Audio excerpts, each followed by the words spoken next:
As a filmmaker, a question I think about a lot is, how do you begin a movie? There's the popular quote from Martin Scorsese that you've probably heard before. Cinema is a matter of what's in the frame and what's out. Basically, a filmmaker makes choices in every moment of what to show the audience and what not to. So what do you show them first? With an infinite number of possibilities, what first impression do you want to make?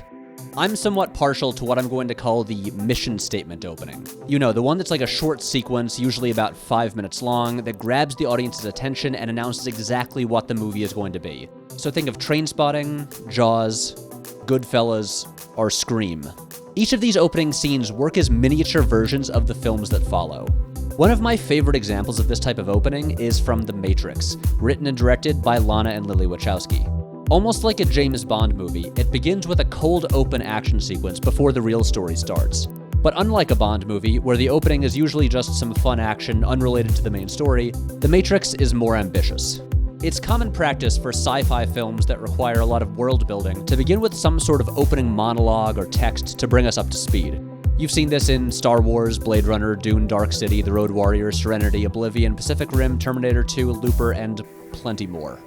The Matrix takes the opposite approach. Instead of explaining its mythology and history to us up front, it treats them as a mystery that's slowly revealed in the film's first half.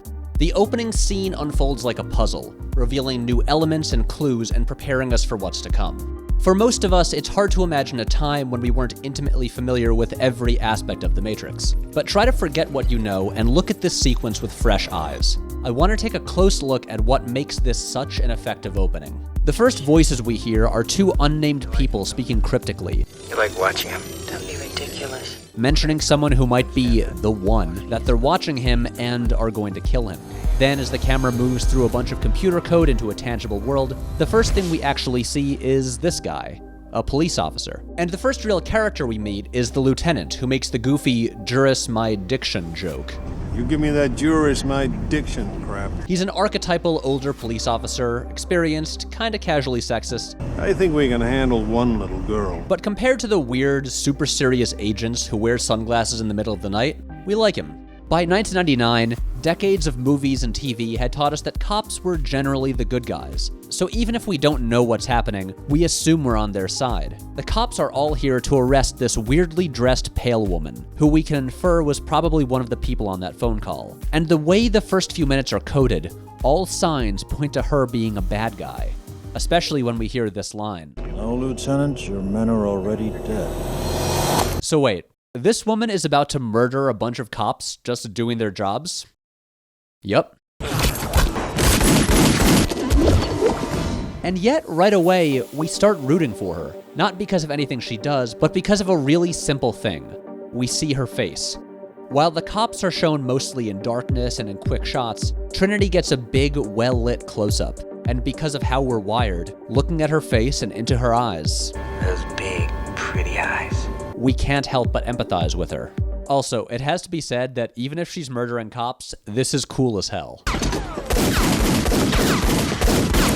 But the most interesting thing about this opening is the way it employs different styles and genres. The whole scene exists in the visual landscape of classic noir, subconsciously setting us up for the murky morality of the scene. Instead of the cops being the protagonists, it's Trinity, the one who murders them all in cold blood. While many of the movie's major inspirations are present here, like the Hong Kong action films of John Woo, superhero comics, and anime, most of the visual references lean in a very specific direction. There's the general visual style of late 1940s noir films, particularly those with a heavy influence of German expressionism, with the chiaroscuro lighting, straight vertical lines, and exaggerated shadows. This split diopter shot is straight out of a Brian De Palma film. And of course, this part is a direct riff on Hitchcock's Vertigo.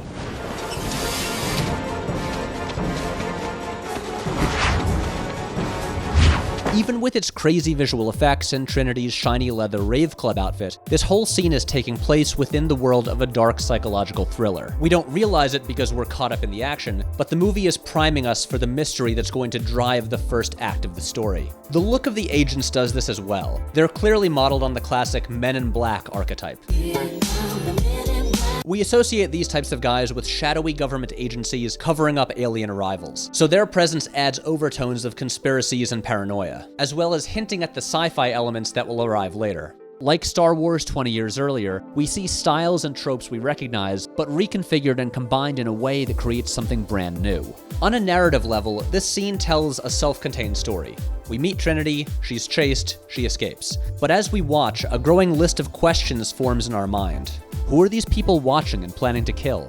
Who is Trinity? Why are they trying to arrest her? How does she have superpowers? Who is Morpheus? Who are these agents? How do they have superpowers? How did she escape in the phone booth? Oh, and what is the Matrix anyway? So by the end of the scene, at 6 minutes and 30 seconds into the movie, we have pretty much no idea what's actually going on, but we're hooked. And we've got a whole bunch of questions we want answers to. Immediately after the scene, the movie introduces us to Neo, our point of view character. And now we're more invested in his story because he's actively trying to find answers to the exact same questions that we have.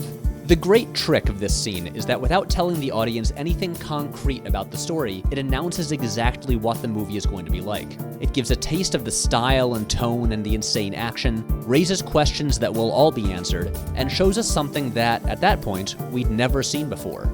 If the point of an opening scene is to get the audience's attention, then I think this is a success. At the end of the scene, the agents have a few lines that set up what's going to happen next, and then we dive into this cool transition that I already made a video about. So I'm just gonna end this here. Hey guys, thank you for watching. As you can see, due to huge demand, I made the second Matrix video essay. I could honestly talk about this movie forever. Usually there's just one video essay per month, but for this month or so, due to some scheduling stuff and me being out of town a bunch, there'll be a bit more non-fiction content than usual, and then this summer, expect way more action-packed narrative shorts, including, finally, the winning entry for the 50,000 subscriber contest, which seems like an eternity ago because we're at 80,000 now. So anyway, if you're digging these videos and you want to support us so we can keep on making them bigger and cooler than ever, please check out the Patreon. If you want to get updates on what we're working on and yell mean things at me on the internet, please don't. Check out the social media links. I'm gonna go to sleep now, and I'll see you next Wednesday.